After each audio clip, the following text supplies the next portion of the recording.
छोड़ो भाई और छोड़ो बेटा। मैं ये देखना चाहूंगी कि ये आज्ञाकारी पुलिस जो हर किसी के ट्वीट के नीचे आके लिख रही है कितने दिन तक जेल में रख पाएगी अक्षय। अक्षय कोई मामूली आदमी नहीं। क्या इस देश में पुलिस नहीं, इस देश में अदालतें नहीं, इस देश में अब कोई कानून व्यवस्था नहीं बची है? क्या अब सड़क पे न्याय होगा? और न्याय कौन लोग करेंगे? वो लोग जो इस न्याय व्यवस्था में यकीन ही नहीं रखते, वो लोग जिनका भारत के संविधान में कोई विश्वास ही नहीं है। बड़े बड़े कार्यक्रम हो रहे हैं विकास के, लेकिन जो गर्त में जा रहा है वो हमारे देश का मीडिया है।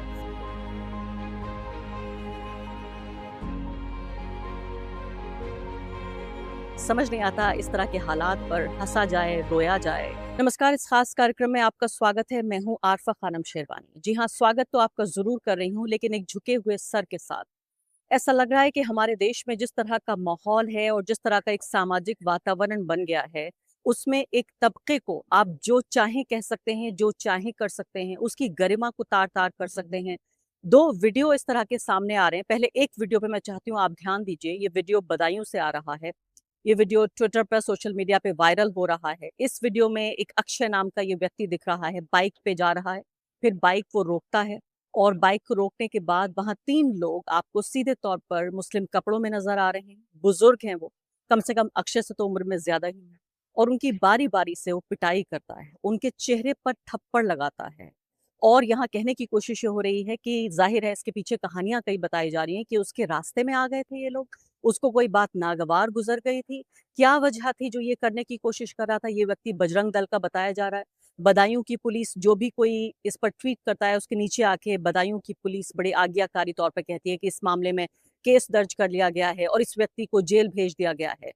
बड़ी अच्छी बात है, खुशी की बात है, इस व्यक्ति को जेल भेजा। मैं सिर्फ ये कहना जरूर समझना चाहती हूँ कि क्या वो लोग जो लगातार हम देख रहे हैं कि तलवारें बांट रहे हैं, जो मुस्लिम नफरत की बातें करते हैं, हिंसा की बात करते हैं, वो गौरक्षक जो किसी तरह से कभी केस दर्ज करके उन्हें से अगर 1-2 को जेल भेज भी दिया जाता है तो आप यकीन जानिए 48 घंटे, 24 घंटे, 36 घंटे के भीतर वो जेल से बाहर आ जाते हैं। मैं ये देखना चाहूंगी कि ये आज्ञाकारी पुलिस जो हर किसी के ट्वीट के नीचे आके लिख रही है कितने दिन तक जेल में रख पाएगी अक्षय को। अक्षय कोई मामूली आदमी नहीं है। अक्षय उस पूरे इकोसिस्टम का हिस्सा है, उस परिवार का हिस्सा है जो परिवार आज ये देश चला रहा है। अक्षय बजरंग दल का हिस्सा है, ये भी पता चला है सोशल मीडिया पर ही। तो ये व्यक्ति, अलग अलग तरह की कहानियां गढ़ी जा रही हैं इसको देकर के ये इस तरह से इसलिए ऐसा हो रहा है क्योंकि एक छोटी बच्ची थी और उसके साथ इन लोगों ने बदसलूकी की थी और इसलिए इसकी पिटाई कर रहा है अक्षय। मैं कहती हूँ एक पल के लिए अगर ये मान भी लूं कि ये कहानी सच है, पहली बात तो इसका कोई वेरिफिकेशन नहीं है, दूसरी बात की मान लेती हूँ कि ये कहानी सच है।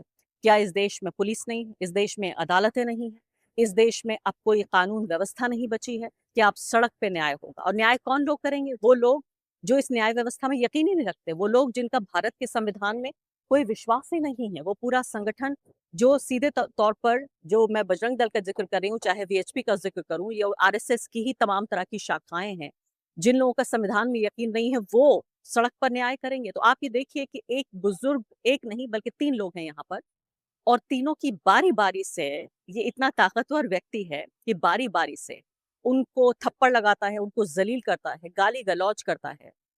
ये वीडियो आपने देखा है जरूर, और हमने जाहिर है गाली की जगह पर हमने इसको म्यूट करके दिखाया है, बीप करके दिखाया है, क्योंकि हम नहीं चाहते कि आपका दिन खराब हो। और वैसे भी पता नहीं किस उम्र के बच्चे इस वीडियो को देख रहे होंगे। मैं चाहती हूँ ये पूरा वीडियो आप देखें। स्टैंड लगा देखा आधार कार्ड छोड़ो भाई और छोड़ो बेटा। क्या करने आई? छोड़ो छोड़, अरे छोड़, छोड़ो छोड़ो और छोड़ो छोड़ो बेटा। अरे रहने दे, छोड़ो रहने दे, हटा छोटो छोटो क्या समझा दीजिएगा।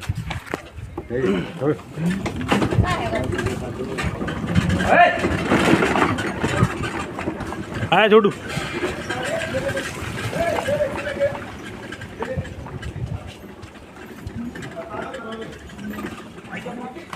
सीधा आधा कर चल जान दे। उठा आधा कर, उठा आधा कर, उठा, अरे उठा हटा चल। चल जान दे, अरे चल जान दे। तो आप ये देखिए कि ये सिर्फ अक्षय की बात नहीं है, ये एक अक्षय ऐसा नहीं कर रहा है। अक्षय की गलती को मैं माफ कर देती, आप माफ कर देते, बहुत सारे मुसलमान माफ कर देते। रमजान के महीने में आप ये देखिए इन 3 बुजुर्ग लोगों के साथ जो विजिबली मुस्लिम है, जो सीधे तौर पर मुसलमान नजर आ रहे हैं, उनके साथ ये बदसलूकी इसलिए हो रही है क्योंकि हमारे अलग अलग प्रदेशों के मुख्यमंत्री, चाहे वो हेमंत विश्व शर्मा हो असम के, या उत्तर प्रदेश के आदित्यनाथ हो, या खुद नरेंद्र मोदी जी हो, जी हाँ, हमारे देश के प्रधानमंत्री, वो इस तरह से इतनी मुस्लिम विरोधी बातें कह चुके हैं, कर चुके हैं कि एक तरह से एक वैधता और एक लेजिटिमेसी उन लोगों को मिलती है जो लोग अब इन मुसलमानों को, आम मुसलमानों को परेशान कर रहे हैं, क्योंकि ये आम मुसलमान हैं। इसमें अक्षय ये भी नहीं सोच रहा है कि ये बुजुर्ग है, मुझसे उम्र में ज्यादा है, उसको गुस्सा आता है, और इस तरह से एक तरह से डिह्यूमनाइजेशन हो चुका है मुसलमानों का। अब जो मैं कहने जा रही हूँ उस बात को ध्यान से सुनिए। आप ये देखिए कि पिछले 12 साल में नरेंद्र मोदी के काल में जो राजनीति हुई है, इसमें बड़े से बड़े लोग, मुख्यमंत्री और प्रधानमंत्री तक, जिस तरह की बयानबाजी करते हैं मुसलमानों के बारे में, उनको एक तरह से डिह्यूमनाइज किया जाता है। एक वैज्ञानिक जो जो राजनीतिक विज्ञान है उसकी भाषा में कहा जाता है कि उनको डिह्यूमनाइज करना, यानी उनको एक सब ह्यूमन का दर्जा दे देना, यानी इंसानियत का दर्जा नहीं मिल रहा है। तो आम जो हिंदू युवा है, चाहे वो बजरंग दल का हो या ना हो, जो पूरी तरीके से इनडॉक्ट्रिनेट हो चुका है, उसकी जहनसाजी हो चुकी है, उसके अंदर जहर के इतने इंजेक्शन लग चुके हैं कि वो आम मुसलमानों से नफरत करता है और उनको अब वो इंसान का दर्जा नहीं देता। जब आप इंसान का दर्जा नहीं देते तो आप फिर बुजुर्ग भी नहीं देखते, महिला भी नहीं देखते, बच्चे भी नहीं देखते। इस तरह से मुसलमानों को चिढ़ाया जा रहा है, उनको जलील किया जा रहा है, अपमानित किया जा रहा है, क्योंकि अब उनको इंसान का दर्जा नहीं देने की बात हो रही है। उनको डिह्यूमनाइज किया गया है, सब ह्यूमन बना दिया गया है। कि वो कहा जाता है, आप हेमंत बिश्व शर्मा कह रहे हैं कि अगर 5 रुपए होते हैं रिक्शे वाले को तो आप 4 रुपए दीजिए, इतना परेशान कीजिए कि ये असम छोड़कर भाग जाएं। इस तरह के बयानात आदित्यनाथ कहते हैं कि 20 और 80 की बात करते हैं वो। खुद नरेंद्र मोदी शमशान और कब्रिस्तान की बात करते हैं और कहते हैं कि कांग्रेस पार्टी कैसे आपका सारी संपत्ति दे देना चाहती है इन मुसलमानों को, इन अपीजमेंट यानी तुष्टिकरण करने वाला जो समुदाय है। तो पूरे तरीके से 12 साल में जिस तरह से हमने देखा है, एक तरह का कल्मिनेशन अगर हम कहें इंग्लिश में, यानी एक परिणति को, अपने नतीजे को पहुंच रहा है ये सब कुछ। और इसीलिए अब इस तरह के घटिया और दिल दुखाने वाले वीडियो सामने आते हैं जिसमें इन बुजुर्गों का अपमान करके पूरे मुस्लिम समुदाय का अपमान करने की कोशिश हो रही है। जब भी इस तरह के वीडियो देखती हूँ मेरा पहला रिएक्शन ये होता है कि मैं इसको देखना नहीं चाहती। आप यकीन जानिए मेरा काम यही है, लेकिन इसके बाद भी मुझसे देखे नहीं बनता।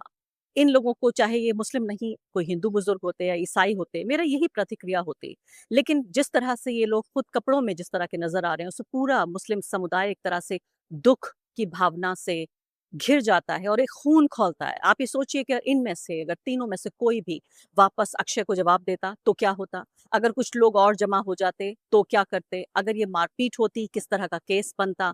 इसमें वापस वही क्रिया प्रतिक्रिया के इस पूरे दौर में हम पूरे समाज को तबाह करने की कोशिश कर रहे हैं। और आगे बढ़ने से पहले एक अदना सी गुजारिश कि आप मेंबर बनिए मेरे चैनल का आरफा खानम शेरवानी।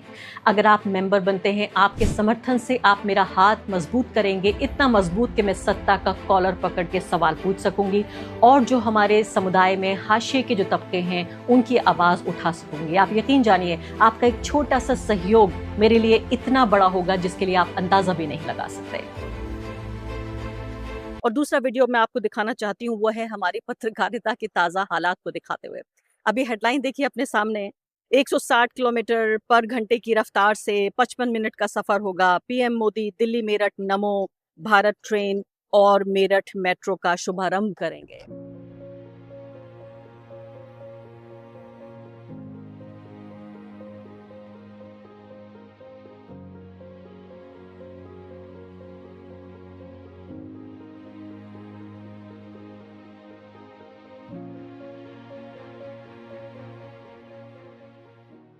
बड़े बड़े कार्यक्रम हो रहे हैं विकास के, लेकिन जो गर्त में जा रहा है वो हमारे देश का मीडिया है। अभी फिलहाल ये पत्रकार हैं सचिन गुप्ता, इनका ये वीडियो जिस पर वो कह रहे हैं कि उनके ऊपर दबाव पड़ रहा है कि इसको डिलीट कीजिए, हालांकि ये वीडियो म्यूट पर उन्होंने लगाया है। इस वीडियो में आप देख रहे हैं जो पत्रकार महोदय वहां पर बैठे हुए हैं, यानी मोदी जी के आने से ठीक पहले एनसीआरटीसी ने मेरठ दिल्ली गाजियाबाद के पत्रकारों को बुलाया कि इस इवेंट को आप कवर कीजिए और Delhi Meerut rapid rail corridor का भ्रमण भी उनको कराया। उसके बाद ये चिप्स के पैकेट जो आप हाथ में देख रहे हैं, समझ नहीं आता इस तरह के हालात पर हँसा जाए, रोया जाए। तकलीफ होती है कि किस तरह से आप देखिए आज हमारी पत्रकारिता का स्तर ये हो चुका है कि चिप्स खा रहे हैं लोग, ज़मीन पर बैठ के खा रहे हैं। मैंने कहा कि सुबह उठ के 2 इस तरह के वीडियोज़ मिले कि एक पत्रकार के तौर पर भी शर्मसार हुई और एक समाज के नुमाइंदे के तौर पर, एक हिस्से के तौर पर, एक समाज के अंग के तौर पर भी पत्रकारिता की हालत, पत्रकारों की हालत ये हो गई है क्योंकि मोदी जी को भी और जो ये हमारी एनसीईआरटी है, दोनों को पता है कि ये पत्रकार भी जाके सिर्फ़ एक प्रेस रिलीज़ की तरह ये सब कुछ छाप देंगे। जो इज़्ज़त है, जो एक हमारी क्या कहना चाहिए, एक आँखों में जो सम्मान हुआ करता था आम लोगों का के नज़र में, सरकार की नज़र में, सरकार के विभिन्न अंगों की नज़र में, वो धीरे-धीरे इतना ख़त्म हो गया है कि आप नीचे ज़मीन पर बिठाकर इस तरह से सम्मान कर रहे हैं हमारे पत्रकारों का। उन्हें एक चिप्स का पैकेट देखकर ऐसा लगता है कि किसी बिल्ली और कुत्ते और इस तरह के किसी जानवर को भी शायद बेहतर तरीके से ट्रीट किया जाता है, जितना आज के दौर में हमारे पत्रकारों को किया जा रहा है।